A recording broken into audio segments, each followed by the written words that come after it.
Can you see it recording? I see it. I see that it's recording. Okay, and everyone, you can see my screen. Yeah. Okay. All right, great. So this is the INTD 105 assessment that we're running through Canvas. And the time frame on this is that CIT is going to import the 4 documents that you need into your shell for you, probably on Wednesday of next week. In Canvas terms, those 4 documents, one of them is a page and the other 3 are assignments. And we hope that this video is going to show you what you need to do before those documents arrive on Wednesday, with enough time built in that you can contact me or Doug before Wednesday if you have any questions. And you can assess any time through till the end of class or finals period. So what we're looking for is data from 3 of your assignments sometime over the next 10 weeks. So the first document is the page, and it's this one. And I'm not going to spend a lot of time on this now, but one thing to notice about it is it's probably going to come to you unpublished. You don't need to do anything with this page except read it to know what's going on. So this is basically the how and when and why of the assessment. So I've highlighted just a couple of things in there. Not all of the outcomes that are on the rubric need to apply to every assignment you choose. And they don't need to be complete essays that you're working with. I think it's probably worth pointing out that in Canvas's assessment terminology, 3 out of 4 is mastery. So a 4 would be for something that exceeds expectations.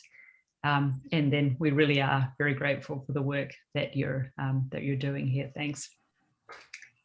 So the next thing that I want to talk about is how to achieve this publish but hide on the assignments. So it sounds like don't publish and hide would be the same thing, but they're not in Canvas.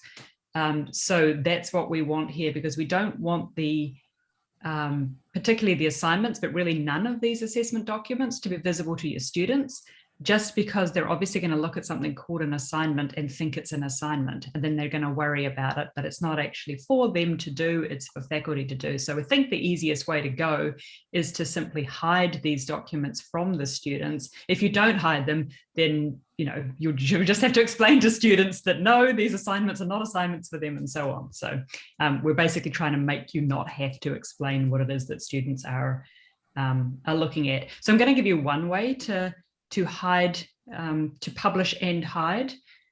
You can't unpublish and hide these because they need to be published in order for the speed grader to work on them. So I'll show you one way. It's not the only way. So what we're going to do is go into settings at the bottom there and move to navigation along the top. Take assignments, which is currently visible to students, drag it out of that top set and into that second set. When you do that, dragging items here hides them from students. Remember to hit save. And that's when that change happens. And so if you see over here now, that symbol there is saying it exists, you can see it, students can't see it anymore. So if you have your assignments all currently located under assignments here, you've now got the problem that students can't see it. So in order to make students able to see these assignments, the thing to do is to put them into modules. So I'll show you quickly how that works. At the top of your page, there's a big button called Add a Module. I've already created these 3 modules you can see here. If I click on that, I'm going to call this assignments again. You see it immediately created that module for me. So basically, most people use modules in one of 2 ways. This one is an example of where you take all of the sort of material that's relevant to one point and put it in one module. Or you can put all the same kind of document together. So here, this is one faked up to have all the assignments gathered together. So I'm going to recreate that just to show you how it works. So over to the right here, there's this dot, this plus sign. When you go in there, it actually defaults to assignments, but you could pull any kind of document in. That's how you create those content modules. So we want assignments, and so you are not pulling in the assessment records. That's what you don't want students to see. So you would pull in something like this fake essay on reading A, and it shows up immediately there. So that's how to create a module. When you publish this module, of course, your students can see your assignments, but they can't see anything that you didn't drag into the module because your assignments are hidden. Okay, so I'll show you now what it looks like when you actually use the assessment tool. So you go into assignments. I've already played around in the ones that are actually called assessment records, so I won't go into those. I'll go into a copy. Okay.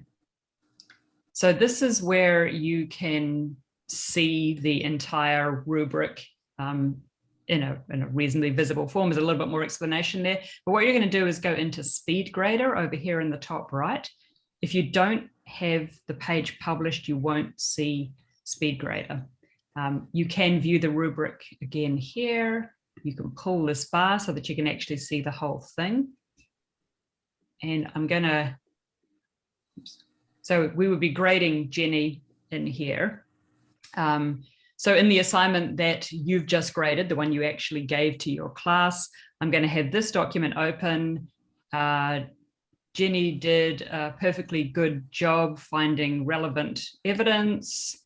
She was logical about it, had particularly helpful written expression. There was no research in this essay, so I'm just going to go ahead and skip those two. It was a revision. She didn't do a particularly great job revising, so I'm going to give it a 2 there, and then I'm going to hit save. And that is it. So you didn't need to worry about that column on the side. This button at the bottom that says submit, nothing to do with our assessment. So this is it. You're actually done. So I am going to stop recording here.